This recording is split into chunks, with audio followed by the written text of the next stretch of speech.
Harry Potter और पारस पत्थर, अध्याय 13। Nicolas Flamel. डंबलडोर ने हैरी को ये समझा दिया था कि वो दोबारा शाहीबाग के दर्पण की तलाश में न जाए, इसलिए क्रिसमस की बची हुई छुट्टियों में अदृश्य चोगा उसके संदूक में नीचे पड़ा रहा। हरमाइनी स्कूल शुरू होने के एक दिन पहले आई और उसने घटनाओं को एक अलग नज़रिए से देखा। एक तरफ तो वो ये सोचकर दहशत में थी कि हैरी 3 रातों तक लगातार बिस्तर से बाहर निकलकर पूरे स्कूल में घूमता रहा, और दूसरी तरफ वो निराश थी कि हैरी को कम से कम ये तो पता लगा लेना चाहिए था कि निकोलस फ्लेमेल कौन था। उन्हें अब ये उम्मीद नहीं थी कि वो लाइब्रेरी की किसी किताब में फ्लेमेल का नाम खोज पाएंगे। वैसे हैरी को ये यकीन था कि उसने ये नाम कहीं पढ़ा था। एक बार स्कूल शुरू हो गए तो वे ब्रेक के दौरान 10 मिनट तक किताबें छानने के काम में फिर जुट गए। हैरी के पास तो बाकी दोनों से भी कम समय होता था, क्योंकि क्विडिच की प्रैक्टिस एक बार फिर शुरू हो गई थी। वुड इस बार टीम में पहले से बहुत ज्यादा मेहनत करवा रहा था। अब बर्फ गिरने की बजाय बारिश हो रही थी, परंतु लगातार हो रही बारिश भी वुड के उत्साह को ठंडा नहीं कर पाई। वीजली बंधु शिकायत कर रहे थे कि वुड पागल हो गया है, पर हैरी वुड की तरफ था। अगर वे मेहनतकश के खिलाफ अपना मैच जीत लेते हैं तो वे 7 साल में पहली बार हाउस चैंपियनशिप में नाग शक्ति से आगे निकल जाएंगे। कड़ी मेहनत करने के पीछे जीतने की इच्छा तो थी ही, इसके अलावा हैरी ने पाया कि जब वो प्रैक्टिस के बाद थका होता है तो उसे बुरे सपने कम आते हैं।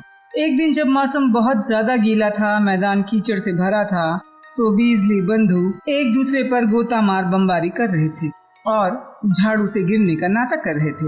मस्ती मत करो, वुड चीखा। इस बार स्नैप रेफरी बन रहे हैं। उनकी पूरी कोशिश होगी कि वो किसी बहाने गरुड़ द्वार के पॉइंट कम कर दें। ये सुनकर जॉर्ज वीजली अपनी झाड़ू से सचमुच गिर गया। स्नैप रेफरी बन रहे हैं? क्विडिच मैच में पहले भी वे कभी रेफरी बने हैं? अगर हम नाग शक्ति से आगे निकलने की स्थिति में हैं तो वो कभी न्याय नहीं करेंगे। बाकी टीम भी जॉर्ज के पास नीचे उतरकर शिकायत करने लगी। ये मेरी गलती नहीं है, वुड ने कहा।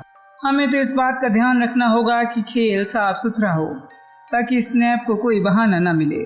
टीम के बाकी लोग प्रैक्टिस के बाद हमेशा एक दूसरे से बात करने के लिए रुक गए, परंतु हैरी सीधे गरुड़ द्वार के हॉल में आ गया, जहाँ उसने रॉन और हरमाइनी को शतरंज खेलते देखा। शतरंज इकलौती ऐसी चीज थी जिसमें हरमाइनी हार जाती थी, और हैरी और रॉन दोनों का ही विचार था कि ये उसकी उदारता थी।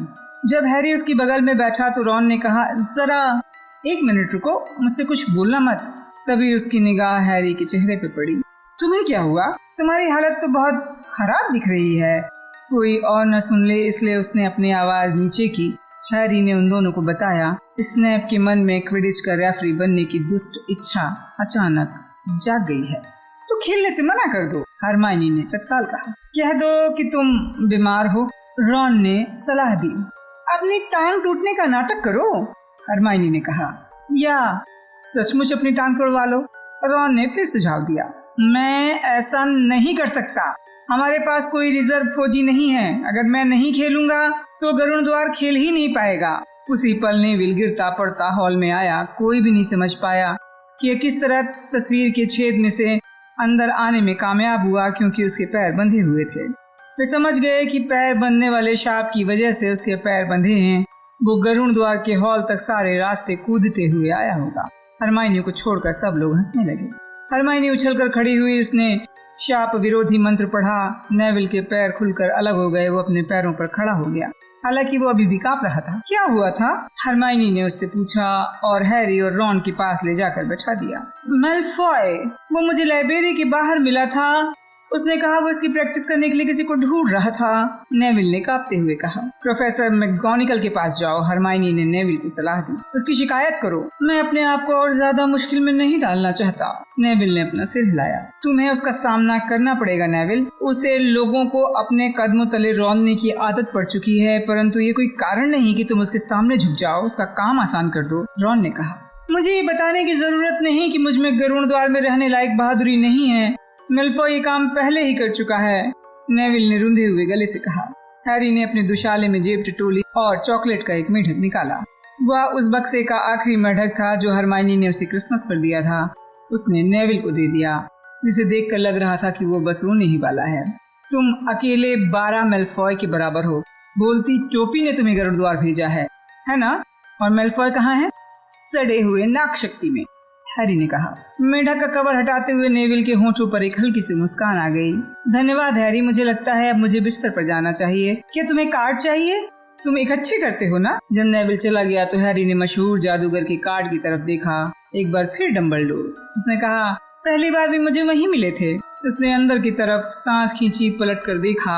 मुझे मिल गया, मुझे फ्लेमेल मिल गया। मैंने तुम लोगों से कहा था ना, मैंने उसका नाम पहले कहीं पढ़ा है। मैंने उसका नाम ट्रेन में पढ़ा था जब यहाँ आ रहा था। सुनो, प्रोफेसर डंबलडोर खास तौर पर इन चीजों के लिए मशहूर हैं। 1945 में शैतानी जादूगर ग्रिंडेलवाल्ड को हराने के लिए, ड्रैगन के खून के 12 प्रयोगों की खोज के लिए और अपने पार्टनर निकोलस फ्लेमेल के साथ रसायन शास्त्र पर किए गए काम के लिए। हरमाइनी उछल पड़ी। जब उसे अपने पहले होमवर्क के लिए नंबर मिले थे, उसके बाद वो इतनी रोमांचित कभी नहीं हुई थी। यहीं रुको, उसने कहा और कूदती हुई सीढ़ियों की तरफ भाग गई। हैरी और रॉन को बस इतना ही मौका मिला कि वो एक दूसरे की तरफ रहस्यमयी निगाहों से देख सकें। हरमाइनी दौड़ लगाकर वापस आ गई। उसके हाथ में भारी भरकम पुरानी किताबें थी। मैंने इसमें कभी देखने का सोचा ही नहीं। मैंने ये किताब पिछले सप्ताह पहले लाइब्रेरी में दिल बहलाने के लिए पढ़ी थी। दिल बहलाने के लिए? रॉन ने कहा, परंतु हरमाइनी ने उसे चुप रहने के लिए कहा जब तक वो किताब में कुछ खोज न ले। उसने किताब के पन्ने तेजी से पलटाए, अपने आप में बोलते हुए बड़बड़ाती जा रही थी। आखिर वो उसे मिल गया। मैं जानती थी। क्या हमें बोलने की इजाजत है? रॉन ने मुंह बनाकर कहा। हरमाइनी ने उसे नजरअंदाज किया। निकोलस फ्लेमेल, वो नाटकीय अंदाज में बोली। इनके पास पारस पत्थर है। उसका उतना प्रभाव नहीं पड़ा जितनी उसे उम्मीद थी। क्या? हैरी और रॉन ने कहा। सच्ची? क्या तुम दोनों को पढ़ना नहीं आता?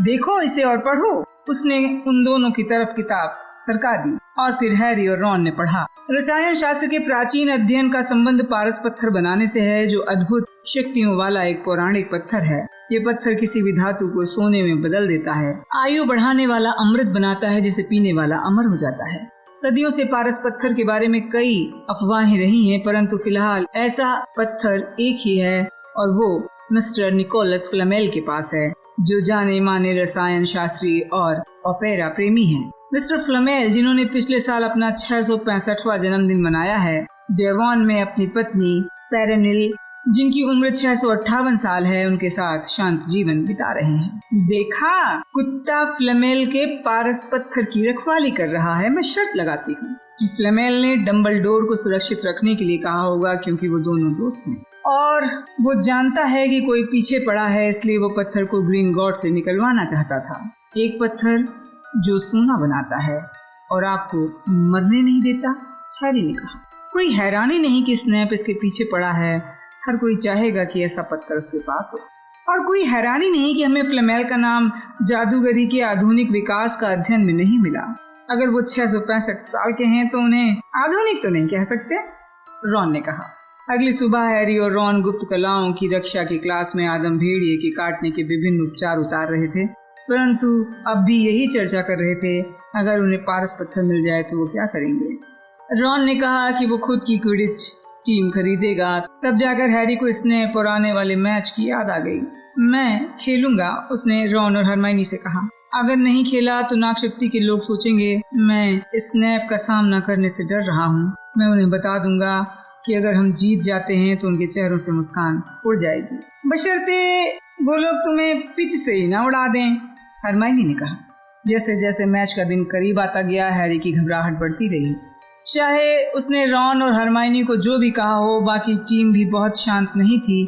हाउस चैंपियनशिप में नागशक्ति से आगे निकलने का विचार बहुत बढ़िया था। किसी ने भी पिछले 7 साल में ऐसा नहीं किया था, परंतु क्या उन्हें ऐसा करने दिया जाएगा जबकि रेफरी ही पक्षपात करने वाला हो। हैरी नहीं जानता था ये उसके मन का वहम था या नहीं, परंतु वो जहाँ भी जाता स्नैप से टकरा जाता। कई बार उसे लगा कि स्नैप उसका पीछा कर रहे हैं। जादुई काढ़े की क्लास अब तक एक सप्ताह की साप्ताहिक यातना में बदल गई थी और स्नैप हैरी के साथ भयानक व्यवहार कर रहा था। क्या स्नैप ये जानता था कि उन्हें पारस पत्थर के बारे में पता चल गया है? हैरी को समझ नहीं आया स्नैप को कैसे पता चल सकता था, परंतु कई बार उसे भयानक एहसास होता कि शायद स्नैप मन की बातें पढ़ लेता था। और रॉन और हरमाइनी अगली दोपहर चेंजिंग रूम के बाहर उसे शुभकामनाएं दे रहे थे तो हैरी ने कहा, वे लोग सोच रहे होंगे कि वह उसे दोबारा जिंदा देख पाएंगे या नहीं। आप इसे सांत्वना देने वाला विचार नहीं कह सकते।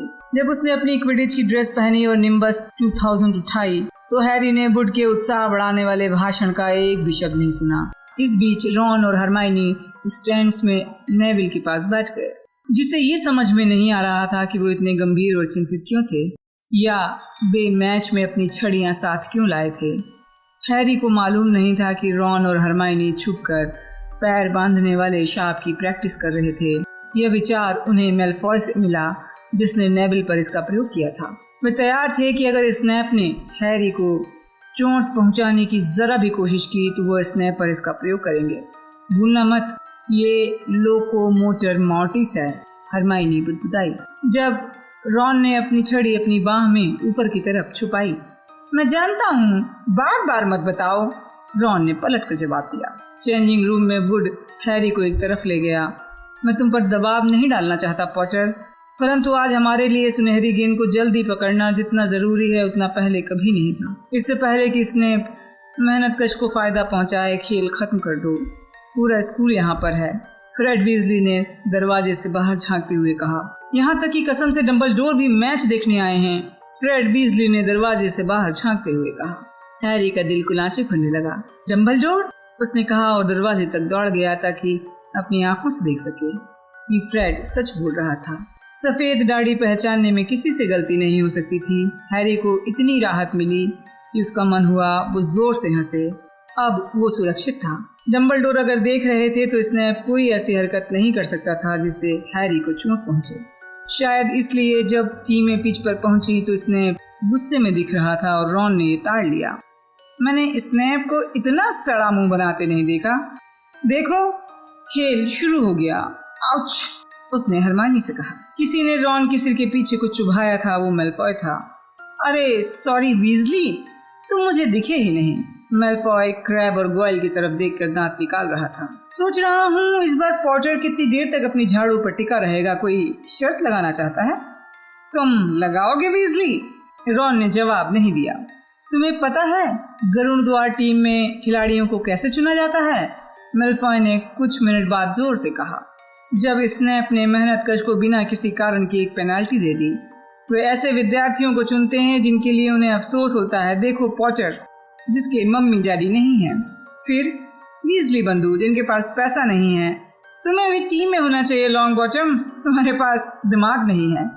नेविल का चेहरा अचानक लाल हो गया, परंतु वो अपनी सीट से मेलफॉय की तरफ मुड़ा। मैं तुम्हारे जैसे 12 लोगों के बराबर हूँ मेलफॉय, उसने हकलाते हुए कहा। मेलफॉय, क्रैब और गोयल जोर से हंसे। लॉन्ग बॉटम, अगर दिमाग सोना होता तो तुम वीजली से भी गरीब होते, और ये बहुत बड़ी बात है। हैरी की चिंता की वजह से रॉन का संयम पहले ही टूटने की कगार पर था। मैं तुम्हें चेतावनी दे रहा हूँ मेलफॉय, अगर आगे अब कुछ भी कहा तो। रॉन, वो देखो हैरी, हरमाइनी ने अचानक कहा। क्या? कहाँ? हैरी अचानक एक जबरदस्त गोता लगा रहा था, जिसकी वजह से भीड़ के मुंह से आह निकल गई। तालियों की आवाज आने लगी। हरमाइनी खड़ी हो गई। उसने अपने दांतों के तले उंगली दबा ली, क्योंकि हैरी गोली की रफ्तार से जमीन की तरफ जा रहा था। तुम्हारी किस्मत अच्छी है वीजली, लगता है पॉटर को जमीन पर कोई सिक्का दिख गया है, मेलफॉय ने कहा। रॉन ने आपा खो दिया। इससे पहले कि मेलफॉय समझ पाता क्या हो रहा है, रॉन उसे जमीन पर पटक कर उसके ऊपर चढ़ चुका था। नेविल झिझका, फिर वो अपनी सीट के पीछे चढ़कर उसकी मदद करने पहुंच गया। शाबाश हैरी, हरमाइनी चीखी और अपनी सीट पर खड़ी होकर देखने लगी। हैरी स्नेप की तरफ तेजी से लपक रहा था। हरमाइनी का ध्यान इस तरफ नहीं था कि मेलफॉय और रॉन उसकी सीट के नीचे लुढ़के हुए हैं या नेविल, क्रैब, गोयल की तरफ से मुक्कों और चीखों की आवाज आ रही है। ऊपर हवा में स्नेप अपनी जादुई झाड़ू पर समय रहते पलटा और उसने देखा कि लाल रंग की कोई चीज उससे कुछ इंच की दूरी से गुजरी है। अगले ही पल हैरी ने अपने गोते को पूरा किया और अपनी बाह को जीत की खुशी में ऊपर उठाया। सुनहरी गेंद उसके हाथ में थी। दर्शकों के स्टैंड्स जैसे फट पड़े। ये रिकॉर्ड था। किसी को भी याद नहीं था कि सुनहरी गेंद को इससे पहले कभी इतनी जल्दी पकड़ा गया था। रॉन, तुम कहाँ हो? मैच खत्म हो गया, हैरी जीत गया, हम जीत गए, गरुड़ द्वार अब सबसे आगे है। हरमाइनी चीखी। वो अपनी सीट पर ऊपर नीचे नाच रही थी और अगली लाइन में बैठी पार्वती पाटिल को गले लगा रही थी।